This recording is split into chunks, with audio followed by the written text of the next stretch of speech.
Okay, so now we're going to look at our third, I guess, discrete probability distribution. And that is our Poisson distribution. So in a binomial experiment, you're interested in finding the probability of a specific number of successes in a given number of trials. Suppose instead you want to know the probability that a specific number of occurrences takes place over a certain amount of time or space. So for instance, to determine the probability that an employee will take 15 sick days within a year. So that's called our Poisson distribution. And again, this is a discrete probability distribution.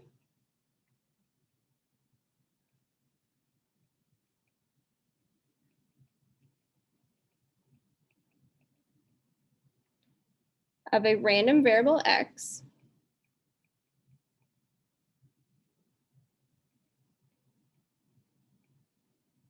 that satisfies these conditions. All right, so our first one is that the experiment consists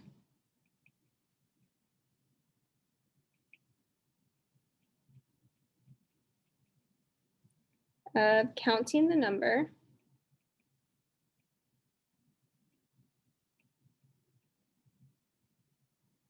of times x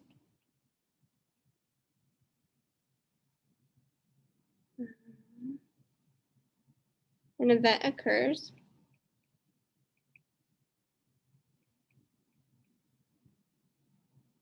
in a given time interval. Or I'm just going to say in a given interval, because it could be over volume or space. Okay. All right, the second is that the probability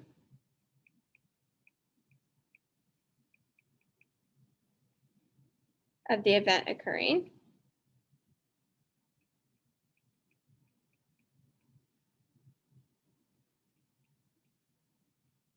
is the same for each interval.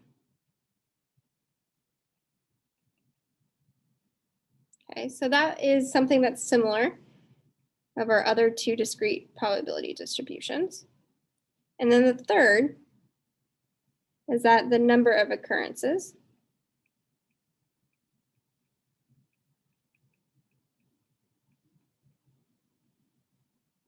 in one interval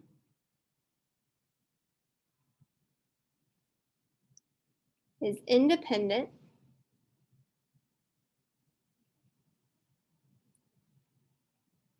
of the number of occurrences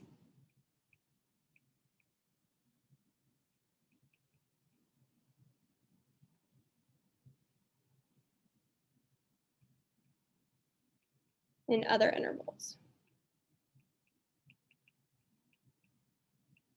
Okay. So the probability of exactly x occurrences in an interval is, and we have a kind of a funky formula here, the probability of x equals mu to the x power, so our mean, times e to the negative mu power divided by x factorial. Okay. Where e is the irrational number that's approximately 2.71828, and mean is the number of occurrences. Okay. So that is one thing that will help you when you're determining the difference of the various problems, is if it includes the mean, you know you're using Poisson. So looking at this first example, the mean number of bankruptcies filed per minute in the United States in a recent year was about 3. So that means that our mean is 3. Find the probability that exactly 5 businesses will file bankruptcy in any given minute.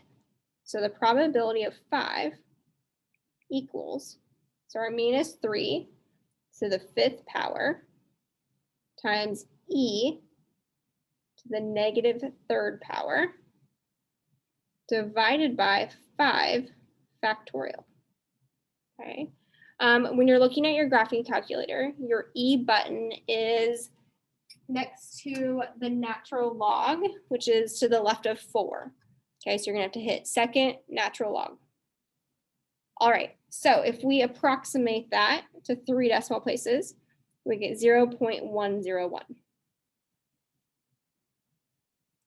So you can continue to use this formula. So looking at B, we have at least 5 businesses.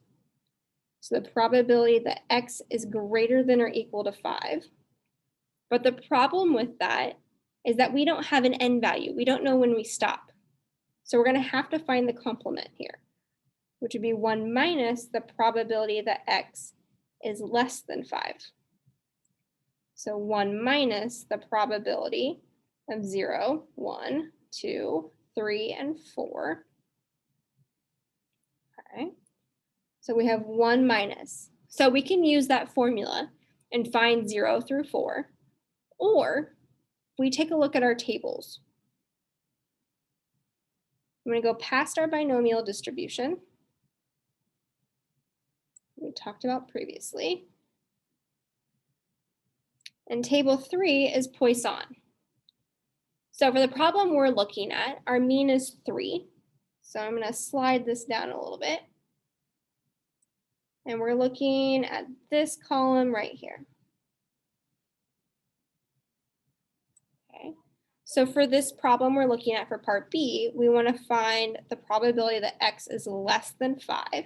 So we're going to add up the probability of 0, the probability of 1, 2, 3, and 4. So if we add those all up, we get 0.8152. So Poisson is the one probability that you can go to 4 decimal places because that's what your table uses. And you'll see that on your homework.